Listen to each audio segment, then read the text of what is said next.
Halo, nama saya Aufiana Anastasia Palilingan. Saya CGP Angkatan 3 Kota Manado. Merupakan kesempatan yang sangat berharga di mana saya boleh berada dalam pendidikan guru penggerak Angkatan 3 ini, di mana wawasan kita ditambah dengan pengetahuan-pengetahuan yang baru yang sangat bermanfaat di dalam kehidupan kita, pekerjaan kita sebagai guru maupun kita sebagai anggota masyarakat. Memang butuh perjuangan dan kegigihan untuk boleh berada pada modul 3.1 ini. Saya merasa kaget saat mempelajari modul ini oleh karena selalu ada sesuatu yang baru yang bisa dipelajari.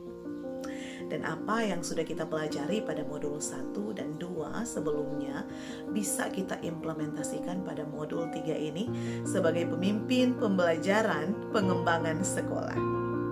Tentu saja sebagai pemimpin pembelajaran guna mengembangkan sekolah, kita akan sering diperhadapkan dengan situasi yang sulit dan memerlukan pertimbangan yang matang dalam membuat keputusan tersebut.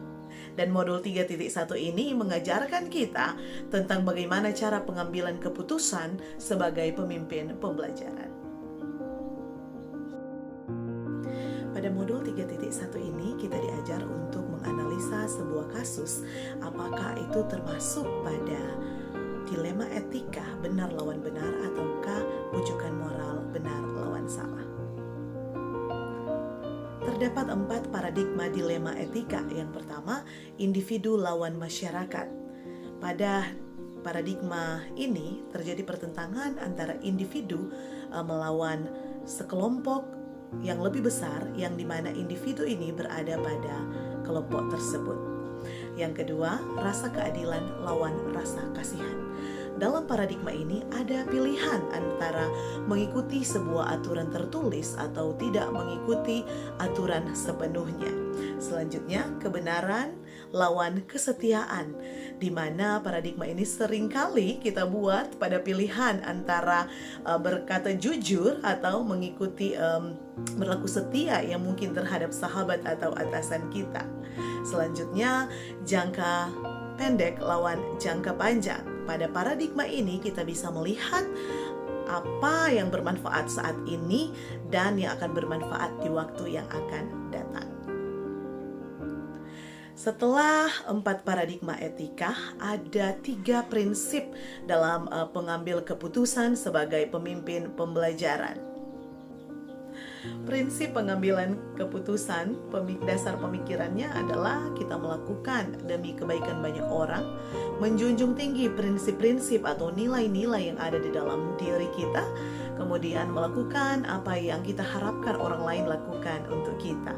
Sementara 3 prinsip yang seringkali membantu kita dalam mengambil keputusan yang diajarkan pada modul ini, yaitu berpikir berbasis hasil akhir, berpikir berbasis peraturan, dan berpikir berbasis rasa peduli.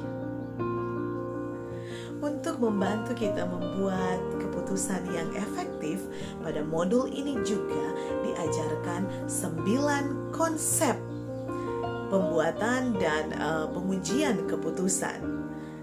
Yang diantaranya mengenali nilai-nilai yang saling bertentangan, menentukan siapa yang terlibat dalam situasi, mengumpulkan fakta-fakta yang relevan, pengujian benar atau salah yang terdiri dari uji legal, uji regulasi, uji intuisi, uji publikasi, dan uji panutan atau idola. Yang kelima adalah pengujian benar lawan benar menggunakan 4 paradigma dilema etika yang sudah saya sebutkan tadi.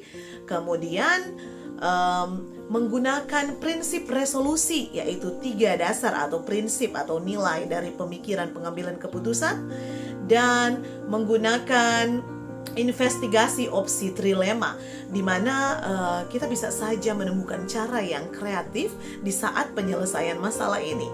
Selanjutnya, poin yang ke-8 atau langkah yang ke-8 yaitu buat keputusan.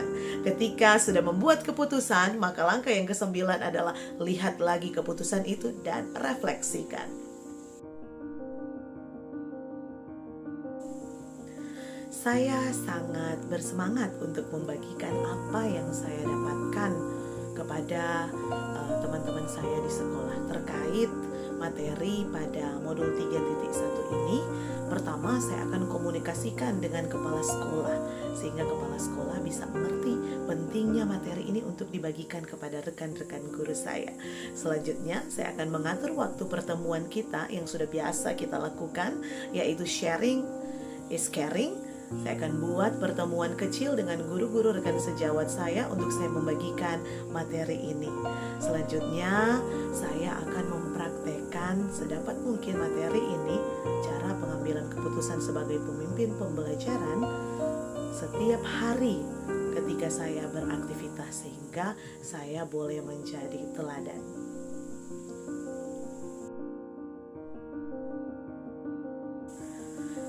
Langkah awal yang akan saya gunakan untuk memulai membuat sebuah keputusan berdasarkan atau sebagai pemimpin pembelajaran.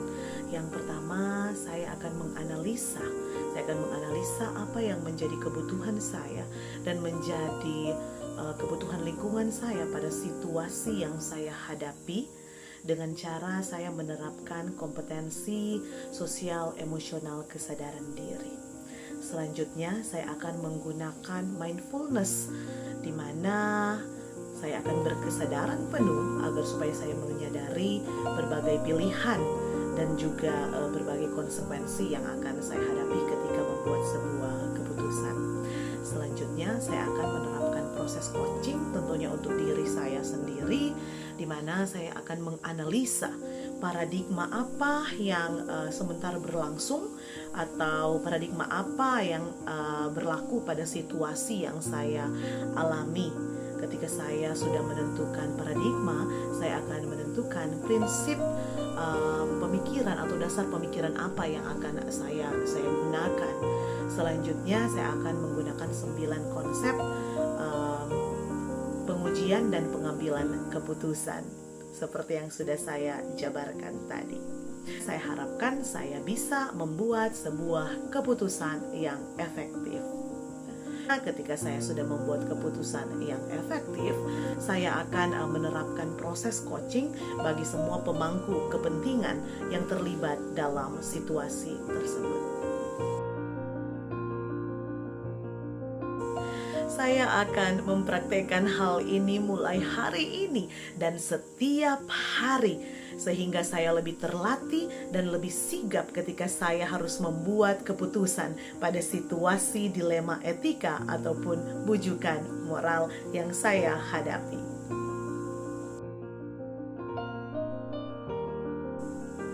Saya sangat senang membaca kutipan dari Robert John Mahan pada LMS yang berkata demikian: sumber berharga yang dimiliki semua guru adalah kesaling ketergantungan satu dengan yang lain.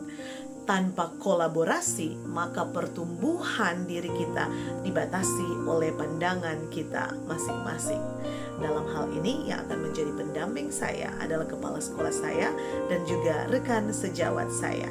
Tak lupa juga akan saya libatkan orang tua dan siswa saya ketika saya harus mengambil sebuah keputusan sebagai pemimpin pembelajaran.